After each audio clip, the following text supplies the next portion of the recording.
ऊप छठ की कहानी। किसी गांव में एक साहूकार और उसकी पत्नी रहते थे।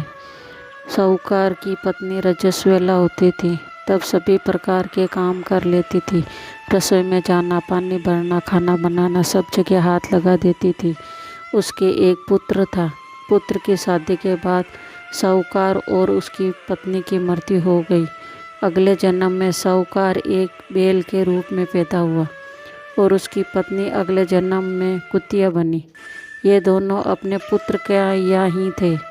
बैल से खेती में हल जुताया जाता था और कुतिया घर की रखवाली करती थी। श्राद्ध के दिन पुत्र ने बहुत से पकवान बनवाए। खीर भी बन रही थी। अचानक कहीं से एक चील उड़ती हुई आई। चील के मुंह में एक मरा हुआ सांप था।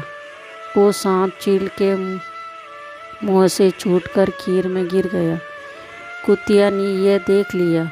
उसने सोचा इस खीर को खाने से कई लोग मर सकते हैं। उसने खीर में मुंह अड़ा दिया ताकि उस खीर को लोग ना खाएं।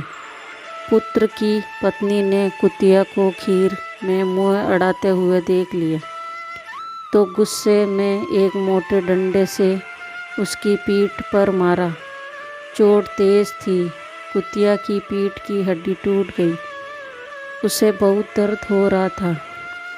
रात को वह बैल से बात कर रही थी।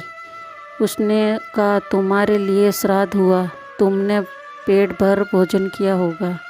मुझे तो खाना भी नहीं मिला, मार भी पड़ी। बैल ने कहा, मुझे भी भोजन नहीं मिला, दिन भर खेत पर ही काम कर रहा था। ये सब बात बहू ने सुन ली। उसने अपने पति को बताया। उसने एक पंडित को बुलाया, इस घटना का जिक्र किया। पंडित ने अपनी ज्योतिष विद्या से पता करके बताया कि कुतिया उसकी माँ और बैल उसके पिता हैं।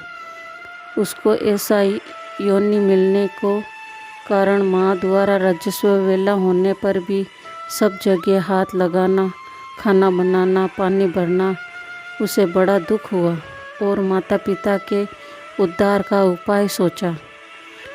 पंडित ने बताया, यदि आपकी कुंवारी कन्या भाद्र पक्ष कृष्ण पक्ष की षष्ठी यानी ऊप छठ का व्रत करे, शाम को नहाकर पूजा करे, उसके बाद बैठे नहीं, चांद निकलने पर अर्घ्य दे, अर्घ देने पर जो पानी गिरे वह बैल और कुतिया को छुए तो उसका मोक्ष हो जाएगा। जैसा पंडित ने बताया, कन्या ने ऊप छठ का व्रत किया, पूजा की, चांद निकलने पर चांद को अर्घ्य दिया। अर्घ्य का पानी जमीन पर गिरकर बहकर बैल और कुतिया पर गिरे, ऐसी व्यवस्था की। पानी उन पर गिरने से उन दोनों को मोक्ष प्राप्त हुआ और उन्हें इस योनि से छुटकारा मिल गया। हे ऊप छठ माता, जैसे उनका उद्धार किया वैसे सबका करना।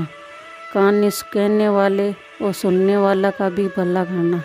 जय हो ऊप छठ माता की। अगर आपको मेरा वीडियो अच्छा लगा तो लाइक करना, शेयर करना, सब्सक्राइब करना। Thank you.